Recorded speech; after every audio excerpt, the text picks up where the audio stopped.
What's up, everybody? Yellow! So I want to do a little overview. I know I've got some questions on the UV coating videos I've done, and I just wanted to go over kind of like a quick overview. Those videos are long and have a lot of content. I tried to be really detailed, but I know that can also be a little bit overwhelming to watch all that content. So I was just going to kind of go through and give an overview of the whole process quickly, more succinctly, hopefully answer any questions and give you any details I might have left out, new things I found along the way. But let's go through it real quick. So if you use the Gelish brand, sorry, that's my cat. She definitely, that's part of the Cuban life. She likes to sit in my lap here while I cube. But so if you're using the Gelish brand that I've recommended, it's the same one that I used. You're gonna want to put enough.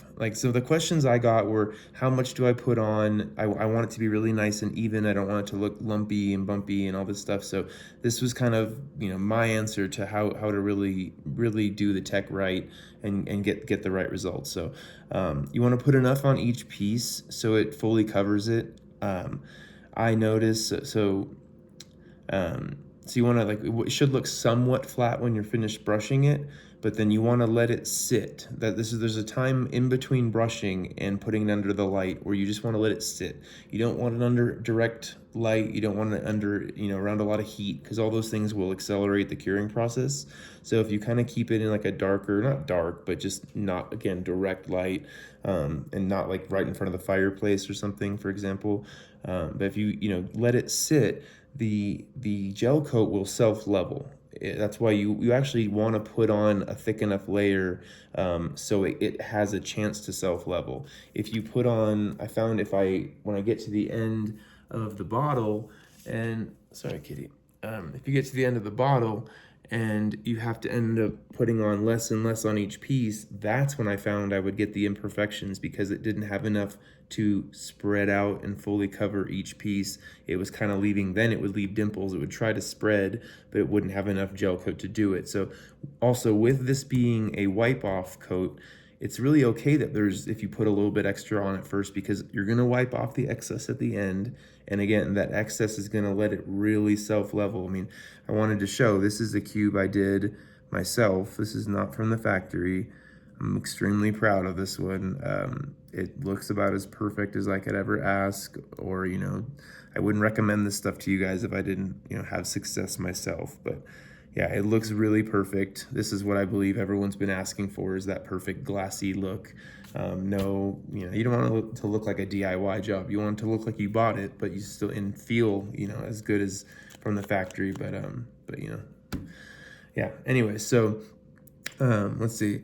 So let's see what other notes I have for you guys. So yeah, one last tip too. Sorry, I just had to go over my notes here, but one last tip that I found out from someone, and I found works for me too, is before you even start the process, take a spray bottle, just like a spray bottle for hairspray or anything, or just a water bottle. I mean, essentially you want a water bottle, but I'm just saying any kind of air, spray bottle, pump sprayer will work. Put water in it and essentially spray the room you're in, and that will bind to the dust particles and molecules in the air, and it'll help them drop down to the ground. So now when you're coating your cube and you're working, those dust particles, say you're letting your cube cure under the light, or say you're letting it self-level and you're giving it a good 20 minutes to sit there and really get perfectly flat, you don't want dust particles dropping all over it, and that's when you'll see little dots and little things that don't look doesn't have that perfect shine. I mean, yeah, this one came out really nice. So like I said, this is why I believe I can give advice on this, because I feel like I've gotten the tech down pretty well. But that spray bottle is a big part of it. But yeah, so essentially you want to put on a thick enough coat so it can self-level itself. And you want to do only one side at a time, obviously, because if you turn the cube after you've put that liquid on there, it's going to drip and run. So always do one side at a time. Put your little cardboard pieces in between every single piece, so they don't stick or get stuck together during curing, and it makes it that much nicer. That way, when you pull all those out, your performance is nice. You don't want to feel a bunch of gel coat that's dried inside of your cube. that's not a good feeling.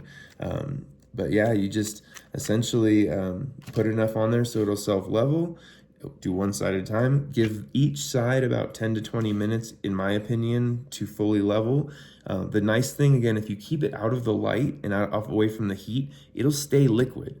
So if you come back after 10 minutes and it doesn't look as perfect as you would like, you can come back with your brush and attempt to fix that side or whatever, where if it starts curing, it's just gonna kind of gob up and you're gonna have to take the whole thing off and start over. So you can make adjustments if you don't rush the curing process. So again, that's why I give that self-leveling process a chance, because again, if I come back in 10 minutes, I can still make adjustments to it because everything's still liquid. Once you put it under that light, it only takes 30 to 60 seconds before it's hard. So that brings us to then once the side looks like you want it to, pop it right under the light. The quicker the better. The light cures so fast that it's really, it's like I said, 30 to 60 seconds and you're set. A little extra is not going to hurt it, so you can cure for longer. That is no problem. And then once you pull it out from under the light, take an alcohol-soaked rag, wipe off that layer completely. It's not going to pull off any of the gel coat, so you can be aggressive with it. That's actually how you're going to take off like any imperfections, any extra thickness on the coat that you may not want that's adding weight or any type of maybe undesirable feel. Yeah, that's the nice part about the wipe off, is it really lets you dial in that final result. And then once you wipe that side off, you wipe it with a dry rag and you're done. Move on to the next side and just repeat the process. So hopefully this has helped. All of my other videos were like 30 minutes or something long, and they just really had so much information. So hopefully this helps. If you guys have any more questions, please don't ever hesitate to ask. I have no problem answering. I'm happy to help. This is what this channel is about, is sharing information. So yeah, this is CC Cube Slayer, Joseph, signing off. You guys have a great day. Peace.